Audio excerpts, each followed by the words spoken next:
3D printing is used across many industries, from engineering to manufacturing, dental, healthcare, jewelry, and more. The technology offers a wide range of applications, from visual and functional prototypes to end-use parts. There are many 3D printing solutions on the market. Each one has its own benefits and limitations that make it more suitable for certain applications than others.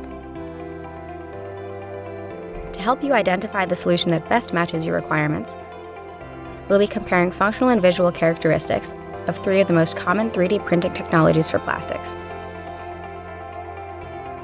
FDM, SLA, and SLS. Choosing the technology and material with the right functional properties is crucial to make sure that your parts will work as designed. Starting with build dimensions.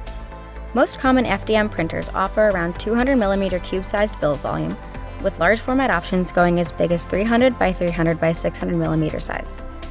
Like with FDM, professional desktop SLA printers can come in standard or large format models, with most standard sizes being around 200mm cube size, and large format models offering a 5 to 10 times bigger build volume. The build volume of benchtop SLS printers is comparable to standard FDM and SLA printers.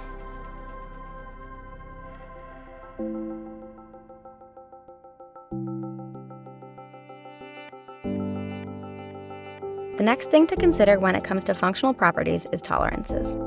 If your parts require tighter tolerances and higher accuracy, SLA and SLS are your best options. Both technologies use highly precise lasers to form each layer with reliable and repeatable results.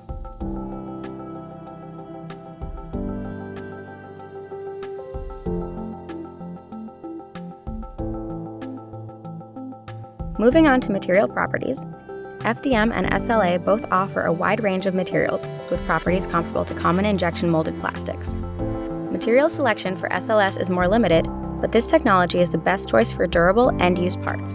SLS nylon parts also have great heat and chemical resistance. FDM 3D printers use thermoplastic filaments, such as ABS, PLA, and various blends. SLA printers create plastic parts from a variety of thermoset resins, each formulated to match the characteristics of common plastics. SLA 3D printers offer the most flexibility, literally, with both flexible and soft silicone-like materials. SLA also offers the material with the highest heat deflection temperature of 238 degrees Celsius. SLA printers provide the widest selection of biocompatible materials for dental and medical applications as well. The most common material for SLS 3D printers is nylon, a highly capable engineering thermoplastic. Desktop plastic 3D printers can also be used to create metal parts by casting 3D printed patterns. SLA is a go-to technology for 3D printed castable patterns for jewelry, dentistry, and engineering applications, while FDM also offers some more experimental options. In case you have specific requirements in terms of strength, stiffness, elongation, durability, or other properties, we recommend looking at technical data sheets.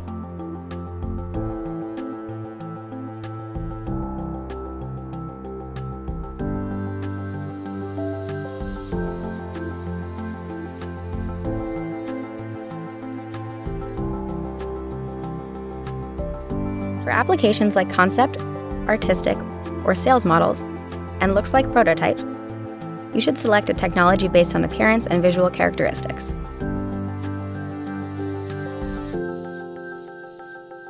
In FDM 3D printing, coarse layers are extruded by a nozzle, which lacks the control and ability to achieve the level of details that the other two technologies can offer.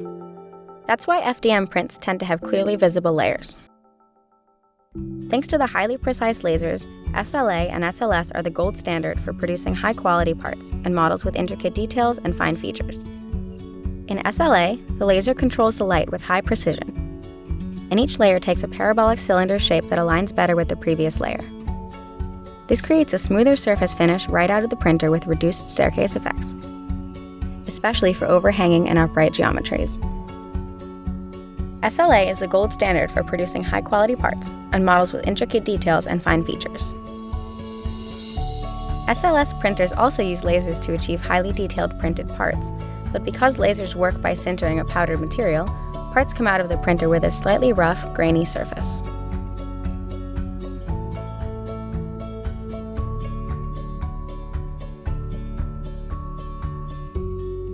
"3D printed parts can also be sanded, polished, primed, and painted to achieve the desired finish.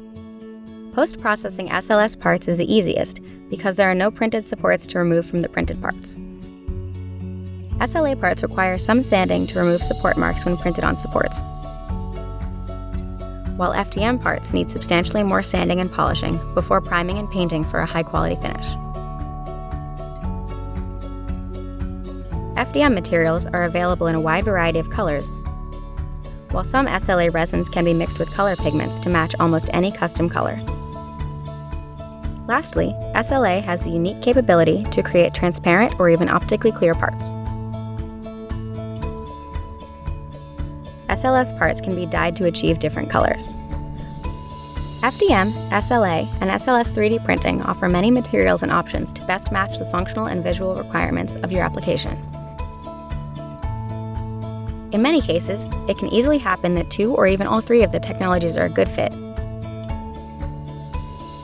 in which case it's your call to prioritize your requirements and weigh other considerations like speed, cost, workflow, or ease of use.